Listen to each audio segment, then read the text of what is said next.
Welcome to வீலன் channel. இப்போ நம்ம என்ன பார்க்க போறோம் பார்த்தீங்கன்னா சிவிக்ஸோட இம்பார்ட்டன்ட் 2 மார்க் கொஸ்டின்ஸ் தான் பார்க்க போறோம். சிவிக்ஸோட இம்பார்ட்டன்ட் 2 மார்க் கொஸ்டின்ஸ் என்னென்னு பார்க்கலாமா? Mention the main tools of foreign policy. அதாவது ஃபாரின் பாலிசியோட மெயின் டூல்ஸ், எதுக்காக ஃபாரின் பாலிசி போடுறோம், அந்த மாதிரி ஒரு முக்கியமான விஷயங்கள் என்னென்ன அப்படின்றது தான் question. Treaties and agreement, foreign aid, armed forces, international trade, appointing ambassadors. என்னன்னு சொல்றாங்கன்னு பார்த்தீங்கன்னா வெளிநாடுகள்ல இருந்து நம்ம வாங்குற ஆர்ம்டு ஃபோர்ஸஸ், அப்புறம் இன்டர்நேஷனல் ட்ரேடு, ஒரு நாட்டுக்கும் இன்னொரு நாட்டுக்கும் நடக்கிற இன்டர்நேஷனல் ட்ரேடு, அப்புறம் ஃபாரின் எய்டு, வெளிநாடுகள்ல இருந்து வர பணங்கள், இது எல்லாத்துக்குமே ஒரு ஃபாரின் பாலிசி, ரெண்டு நாட்டு நடுவில் ஒரு ஒப்பந்தம் மாதிரி போட்டுக்கிட்டாதான் இது எல்லாமே நடக்க முடியும். அதுக்காக தான் இது எல்லாமே நம்ம பண்றோமே. ஓகேவா? அந்த ஃபாரின் பாலிசி போறதுக்கான காரணங்களே இதுதான். Treaties and agreement, foreign aid, armed forces, international trade, appointing ambassadors. திரும்ப என் கூட ஒரு சொல்லுங்க பார்க்கலாம். Treaties and agreement, foreign aid, armed forces, international trade, appointing ambassadors. ஓகேவா? இந்த கொஸ்டின் புரிஞ்சவங்க புரிஞ்சுச்சுன்னு சொல்லுங்க, கமெண்ட் பண்ணுங்க. நெக்ஸ்ட் கொஸ்டின் பார்க்கலாம். Write short note on money bill. Money bill என்றால் என்ன? இது ரொம்ப ரொம்ப இம்பார்ட்டன்ட் 2 மார்க் கொஸ்டின் பா. யார் யார் படிக்கணுமோ கண்டிப்பா இப்பயே படிச்சிரு. இல்ல எனக்கு புரிய மாட்டேங்குதுன்னா இந்த வீடியோ ஃபுல்லா பாரு. ஓகேவா? ரொம்ப ரொம்ப இம்பார்ட்டன்ட் 2 மார்க் கொஸ்டின். நிறைய எக்ஸாம் இது கேட்டிருக்காங்க. Write a short note on money bill. Lok Sabha can only introduce money bill. அதாவது மணி பில்லை யாரால இன்ட்ரடியூஸ் பண்ண முடியும்னா லோக்சபாவால மட்டும் தான் மணி பில்லை இன்ட்ரடியூஸ் பண்ண முடியும். Deals with the income and expenditure. இது எதை வச்சு டீல் ஆகுதுன்னு பார்த்தீங்கன்னா, இது எதுல சேருதுன்னு பார்த்தீங்கன்னா இன்கம் அண்ட் எக்ஸ்பெண்டிச்சர் தான் இது டீல் ஆகுது. ஓகேவா? ரெண்டே பாயிண்ட் தான். லோக்சபா தான் மணி பில்லை கிரியேட் பண்றாங்க. இது இன்கம் அண்ட் எக்ஸ்பெண்டிச்சர்ல டீல் ஆகுது. ஓகேவா? நெக்ஸ்ட் கொஸ்டின் பார்க்கலாமா? 9th question. What is meant by citizenship? சிட்டிசன்ஷிப்னா என்னன்னு கேட்கறாங்க. Article 5 to 11 and part 3 deals citizenship. சிட்டிசன்ஷிப்பை யார் டீல் பண்றா? ஆர்டிகல் 5 to 11 தான் ஆர்டிகல் 5 to 11 அண்ட் பார்ட் 3 தான் உங்களோட சிட்டிசன்ஷிப்பை டீல் ஆகுது. ஓகேவா? It means residence of a city state. அதாவது இவங்க ஒரு இடத்துல இருக்காங்க, இவங்க இந்த இடத்துக்கு சேர்ந்தவங்க அப்படின்னு சொல்றதுதான் citizenship. The Constitution of India provides for a single and uniform citizenship for the whole of India. அதாவது கான்ஸ்டியூஷன் ஆஃப் இந்தியா என்ன சொல்லுறாங்கன்னு பாத்தீங்கன்னா, மொத்த இந்தியாவுக்கு ஒரே ஒரு சிட்டிசன்ஷிப் தான். இங்க நீங்க இப்போ தமிழ்நாட்டுல சிட்டிசன்ஷிப்னா நீங்க மொத்த இந்தியாவுக்குமே சிட்டிசன்ஷிப் தான். நீங்க ஒரு பெங்களூர்ல இருக்கீங்கன்னா நீங்க ஆல் ஓவர் இந்தியாவில் இருக்கிறது சிட்டிசன்ஷிப் தான். நீங்க காஷ்மீர்ல இருந்தாலும் சரி, நீங்க ஆல் ஓவர் இந்தியாவில் சிட்டிசன்ஷிப் தான். ஸோ நம்ம ஒரு சிட்டிக்கோ இல்லை ஒரு ஸ்டேட்டுக்கோ நம்ம சிட்டிசன்ஷிப் தரல. கான்ஸ்டியூஷன் ஆஃப் இந்தியா நீங்க இந்தியாவில் பிறந்து வளர்ந்தாலே நீங்க மொத்த இந்தியாலையுமே சிட்டிசன்ஷிப் தான்றதா சொல்ல வராங்க. இதை யார் சொல்றான்னு பாத்தீங்கன்னா ஆர்டிகல் 5 to 11 அண்ட் பார்ட் 3 தான் இதை பத்தி சிட்டிசன்ஷிப் பத்தி தெளிவா பேசுது. Next question. Mention the member countries of BRICS. BRICS பத்தி கேட்டிருக்காங்க. பிரிக்ஸோட மெம்பர் கண்ட்ரிஸ் என்னன்னா, நீங்க இந்த BRICS இருக்குல்ல, இதுதான் நம்மளோட க்ளூ வேர்டு. இதுல இருக்க ஒரு லெட்டருமே ஒரு கண்ட்ரியை சொல்லுது. ஓகேவா? செக் பண்ணிடலாமா? பி, பிரிக்ஸ்ல பி ஃபர்ஸ்ட் லெட்டர். பிரேசில். பினா பிரேசில். ஆர்னா ரஷ்யா, ஐனா இந்தியா, சீனா சைனா, எஸ்னா South Africa. So BRICS, BRICS. அப்போ பி ஃபார் பிரேசில்,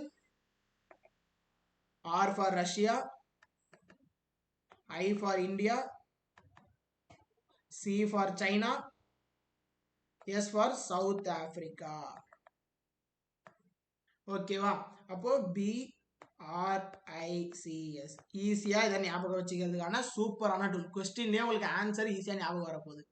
நல்லா ஞாபகம் வச்சுக்கோ. 5 விஷயம் தான். பினா என்ன வரும்? பிரேசில் வரும். ஆர்னா என்ன வரும்? ரஷ்யா வரும். ஐனா யாரு? நம்ம தான் இந்தியா. சீனா யாரு? சைனா. எஸ்னா சவுத் ஆப்பிரிக்கா. அப்போ பிரிக்ஸோட மெம்பர்ஸ் யார் யாரு? இந்த 5 பேர் தான். ஓகேவா? நெக்ஸ்ட் கொஸ்டின் பார்க்கலாமா? What is a right? ரைட்னா என்ன? An order or command issued by a court in writing under its seal. ஒரு ஆர்டரோ இல்ல கமாண்டோ, ரெண்டுத்துல ஏதோ ஒண்ணு ஆர்டர் இல்ல கமாண்ட். இந்த ரெண்டு விஷயத்துல ஏதோ ஒண்ணு கோர்ட்ல இஷ்யூ ஆகி அவங்களோட ரிட்டன்ல சீல், அதாவது அவங்களோட சீலோட வந்ததுன்னா அதுதான் right. There are 5 types of rights. ரைட்ஸோட டைப்ஸ் எத்தனைன்னு பாத்தீங்கன்னா 5 types. Rights prevent the law which are against the constitution. கான்ஸ்டியூஷனுக்கு எதிராக இருக்கிற விஷயங்களை ரைட்ஸ் தான் காப்பாத்தோன்னு சொல்றாங்க. ஓகேவா? மொத்தம் 3 பாயிண்ட் சொல்லியிருக்காங்க. ஃபர்ஸ்ட் பாயிண்ட் என்னன்னு பார்த்தீங்கன்னா order or command issued by a court in writing, அதாவது எழுதப்பட்ட வித் அவங்களோட சீலோட இருக்கிறது தான் ரைட்டு. இது மொத்தம் எத்தனை டைப்ஸ்? 5 டைப்ஸ் இருக்கு. அது மட்டும் இல்லாம ரைட்ஸ் பிரிவென்ட் த லாவை ரைட் வந்து காப்பாற்ற எதுக்கு எதிரான்னு பார்த்தீங்கன்னா கான்ஸ்டியூஷனுக்கு எதிராக. ஓகேவா? Against the constitution. ஸோ ரைட்டுக்கு இவ்வளோதான் ஆன்சரு, சிம்பிளான ஆன்சர். ஓகேவா? இந்த மாதிரி சிம்பிளான வீடியோஸ் எல்லாமே நீங்கள் இப்போ 10th முடிக்க போறீங்க. 11th 12th உங்களுக்கு மொத்த லெசன்ஸே சிம்பிளாக சொல்லி தரத்துக்காக வந்திருக்கிறது தான் நம்மளோட VLearn ஆப். நம்ம VLearn ஆப் எங்கே கிடைக்கும், உங்களுக்கு எப்படி கிடைக்கும்னு பார்த்தீங்கன்னா கீழே கொடுத்துருக்க லிங்க்ல போயிட்டு ஜஸ்ட் ரிஜிஸ்டர் மட்டும் பண்ணி வச்சுக்கோங்க. நாங்களே உங்களை காண்டாக்ட் பண்ணுவோம். அது மட்டும் இல்லாமல் நம்ம ஆப் கொஞ்ச நாளில் வரப்போகுது. ப்ளே ஸ்டோர்லேயே உங்களுக்கு அவைலபிளாக கிடைக்க போகுது. வெறும் 499 ரூபாயில, அதாவது வெறும் 499, 500 கூட கிடையாது, 499ல உங்களுக்கான ஆப். இது நம்மளோட ஆப். உங்களோட எக்ஸ்பிளைன்டு வீடியோஸ், நீங்கள் எதை பற்றியும் கவலைப்படலாம், இம்பார்ட்டன்ட் கொஸ்டின்ஸ், பிடிஎஃப்ஸ் எல்லாமே உங்களுக்கு அந்த ஆப்லேயே கிடைக்க போகுது. வெறும் 499 ரூபாயில ஒரு வருஷத்துக்கே. ஓகேவா? ஒரு வருஷத்துக்கு உங்களுக்கு டெஸ்ட் கண்டக்ட் பண்ணுறதுலேருந்து லெசன்ஸு, இம்பார்ட்டன்ட் கொஸ்டின்ஸு எல்லாமே அந்த 1 இயருக்கான பேக்காக நாங்கள் 499 ரூபாயில கொடுக்க போகிறோம். இது உங்களோட ஆப், நமக்கான ஆப், நம்மளோட ஆப். ஓகேவா? ஸோ இப்பயே போய் ரிஜிஸ்டர் பண்ணி வச்சுக்கோங்க. இதை உங்கள் ஃப்ரெண்ட்ஸுக்கும் ஷேர் பண்ணுங்கள். 11th 12th பற்றி நீங்கள் பயப்படவே வேணாம். நாங்கள் இருக்கோம் கூட இருந்து உங்களுக்கு ஃபுல் சப்போர்ட் கொடுக்க போகிறோம். ஓகேவா? இப்பயே போய் லிங்கை போய் ரிஜிஸ்டர் பண்ணிவிட்டு கீழே கமெண்ட் பண்ணுங்கள். ஆல்ரெடி நீங்கள் ரிஜிஸ்டர் பண்ணியிருந்தாலும் கமெண்ட் பண்ணுங்கள். பார்ப்போம் எத்தனை பேர் இது வரைக்கும் ரிஜிஸ்டர் பண்ணிருக்கீங்கன்றதை செக் பண்ணுவோம். ஓகேவா? நெக்ஸ்ட் கொஸ்டின் பார்க்கலாமா? What is a constitution? Constitution என்றால் என்ன? Fundamental law of a country. Constitution என்ன? Fundamental law of a country. Vehicle of a nation's progress, அதாவது நேஷனோட வெஹிக்கிள், நேஷனோட வண்டி தான் என்னன்னு பார்த்தீங்கன்னா constitution. Reflect the fundamental principle of a government. கவர்மெண்டோட ஃபண்டமெண்டல் பிரின்சிபல் என்னன்னு பார்த்தீங்கன்னா கான்ஸ்டியூஷன் தான். So fundamental law of a country, vehicle of a nation's progress, reflect the fundamental principle of a government. கவர்மெண்டோட ஃபண்டமெண்டல் பிரின்சிபல் தான் வந்து constitution. ஓகேவா? இப்போ அடுத்த கொஸ்டின் பார்க்கலாமா? இப்போ அங்கே ஃபண்டமெண்டல் பார்த்தோம்னா அந்த ஃபண்டமெண்டல் என்னன்னு பார்க்கலாமா? அதை list out the fundamental rights guaranteed by Indian constitution. Indian constitution சொல்லும் ஃபண்டமெண்டல் ரைட்ஸ் என்னென்ன? மொத்தம் 6 இருக்குங்க.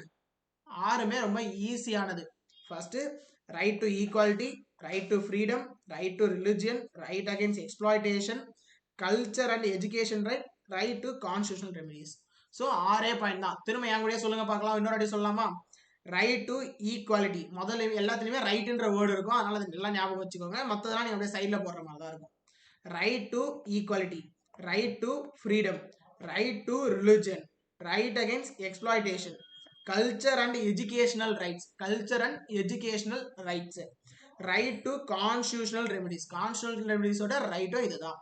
ஸோ இந்த 6 பாயிண்ட் ரொம்ப ரொம்ப இம்பார்ட்டன்ட். ஏன்னா இது நம்மளுக்கு 5 மார்க்லேயும் வர சான்சஸ் இருக்கு, 2 மார்க்லேயும் வர சான்சஸ் இருக்கு. ரொம்ப ரொம்ப இம்பார்ட்டன்ட் 2 மார்க் இதுவும் தான். ஸோ கண்டிப்பா இதையும் படிச்சுட்டு போங்க. ஒரு வாட்டி எழுதி பார்த்துட்டு கூட போங்க. ரொம்ப ரொம்ப சேஃப். நெக்ஸ்ட் கொஸ்டின் பார்க்கலாமா? What are the 2 themes of India's nuclear doctrine? அதாவது இந்தியாவோட நியூக்ளியர் டாக்ட்ரைனை பத்தி கேட்டிருக்காங்க. அதாவது நியூக்ளியர் பாம்ஸ் பத்தி தான் வந்து ஃபர்ஸ்ட் யூஸ் சொல்ல வராங்க. இது ஈஸியா சொல்லணும்னு பாத்தீங்கன்னா நம்மளோட நியூக்ளியர், அதாவது நியூக்ளியர் ஒப்பந்தம் என்னன்றதான் கேட்கறாங்க. No first use. இந்தியா வந்து ஃபர்ஸ்ட் நியூக்ளியர் பாம்பை யூஸ் பண்ணவே மாட்டாங்க. நியூக்ளியர் பவரை யாராவது யூஸ் பண்ணாதான் அவங்களை எதிர்த்து இவங்க செகண்ட் டைம் தான் யூஸ் பண்ணுவாங்க தவிர ஃபர்ஸ்ட் டைம் இவங்க யூஸ் பண்ண மாட்டாங்க. செகண்ட், கிரெடிபிள் மினிமம் டிட்டரன்ஸ், அதாவது மினிமமா ஒரு சேதாரம் வர அளவுக்கு தான் இவங்க யூஸ் பண்ணுவாங்கன்றதுதான் இவங்களோட சைடு நியாயம், ஒப்பந்தம் எல்லாமே. அதாவது திரும்ப நான் சொல்றேன், நியூக்ளியர் பவரை ஃபர்ஸ்ட் இவங்க யூஸ் பண்ண மாட்டாங்க இந்தியா. செகண்ட், இவங்க அப்படி யூஸ் பண்ணாலுமே ஒரு மினிமமான பாதிப்பு வர அளவுக்கு தான் யூஸ் பண்ணுவாங்களே தவிர ஒரு பெரிய பாதிப்பு அளவுக்கு யூஸ் பண்ண மாட்டாங்க அப்படின்றது தான் இந்த விஷயம். நெக்ஸ்ட் என்னன்னு பாத்தீங்கன்னா, what are the qualification for the appointment of governor?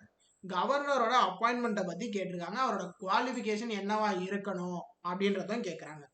E should be a citizen of India, இந்தியாவோட சிட்டிசனா இருக்கணும் கண்டிப்பா. ரெண்டாவது, he must have completed 35 years of age, அவருக்கு 35 வயசு கண்டிப்பா இருக்கணும். மூணாவது point, you should not be an MLA and MP. அவர் எம்எல்ஏவாவோ இல்லை எம்பியாவோ கண்டிப்பாக இருக்கக்கூடாது. ஸோ 3 பாயிண்ட் தான், சிம்பிளான பாயிண்ட். இது ரொம்ப ரொம்ப சிம்பிளான பாயிண்ட். இந்த பார்த்த எல்லா 2 மார்க்கை விட ரொம்ப ஈஸியாக இருக்கு பாருங்க. அவர் இந்தியாவோட சிட்டிசனாக இருக்கணும், இது மொதல் பாயிண்ட். அவருக்கு 35 வயசு ஆயிருக்கணும், இது செகண்ட் பாயிண்ட். எம்எல்ஏவோ எம்பியாவோ இருக்கக்கூடாது, இது தேர்ட் பாயிண்ட். அவ்வளோதான், முடிஞ்சிச்சு. ரொம்ப ரொம்ப சிம்பிளான கொஸ்டின், சிம்பிளாக ஆன்சர் பண்ணுங்க. 2 மார்க் நம்ம கையில். ஸோ சிவிக்ஸுக்கு இதோட முடியுது. நெக்ஸ்ட்டு வீடியோஸுக்கு பார்க்கறது நம்ம சேனலை சப்ஸ்கிரைப் பண்ணிக்கோங்க, உங்கள் ஃப்ரெண்ட்ஸுக்கு ஷேர் பண்ணுங்கள். அது மட்டும் இல்லாமல் சேனலை சப்ஸ்கிரைப் பண்ணிட்டு பாருங்கள். நம்மளோட வி லேர்ன் தமிழ் சேனல், அதாவது தமிழ் மீடியம்காகவும் ஒரு இன்ஸ்டாகிராம் ஐடி வச்சுருக்கோம், இங்கிலீஷ் மீடியம்காகவும் ஒரு இன்ஸ்டாகிராம் ஐடி இருக்குது. உங்கள் ஃப்ரெண்ட்ஸ் தமிழ் மீடியமோ இங்கிலீஷ் மீடியமோ அவங்க எல்லாருக்குமே இதை சொல்லுங்கள். கண்டிப்பாக அதில் உங்களுக்கு இம்பார்ட்டன்ட் கொஸ்டின்ஸ், அப்புறம் தேவையான இன்ஃபர்மேஷன்ஸ் எல்லாமே அதில் இருக்குது. நீங்கள் போய் பண்ண வேண்டிய விஷயம் ஜஸ்ட்டு போய்ட்டு அதை ஃபாலோ பண்ணிக்கோங்க, அவ்வளோதான். உங்களுக்கு சேனல் அதுலேயும் நீங்கள் ஃபாலோ பண்ணி லிங்க் பண்ணி உங்கள் ஃப்ரெண்ட்ஸுக்கு ஷேர் பண்ண முடியும். அது மட்டும் இல்லாமல் நம்ம பிடிஎஃப்ஸ் எல்லாம் உங்களுக்கு வேணும் அப்படின்னு நினச்சிங்கன்னா நம்மளோட வாட்ஸ்அப் லிங்க் இருக்குது, அதையும் போய் நீங்கள் யூஸ் பண்ணிக்கலாம். அதை போய் ஜாயின் பண்ணிங்கன்னா உங்களுக்கு பிடிஎஃப்ஸ் எல்லாமே கிடைக்க போகுது. ஓகே, தேங்க்யூ ஃபார் வாட்சிங்.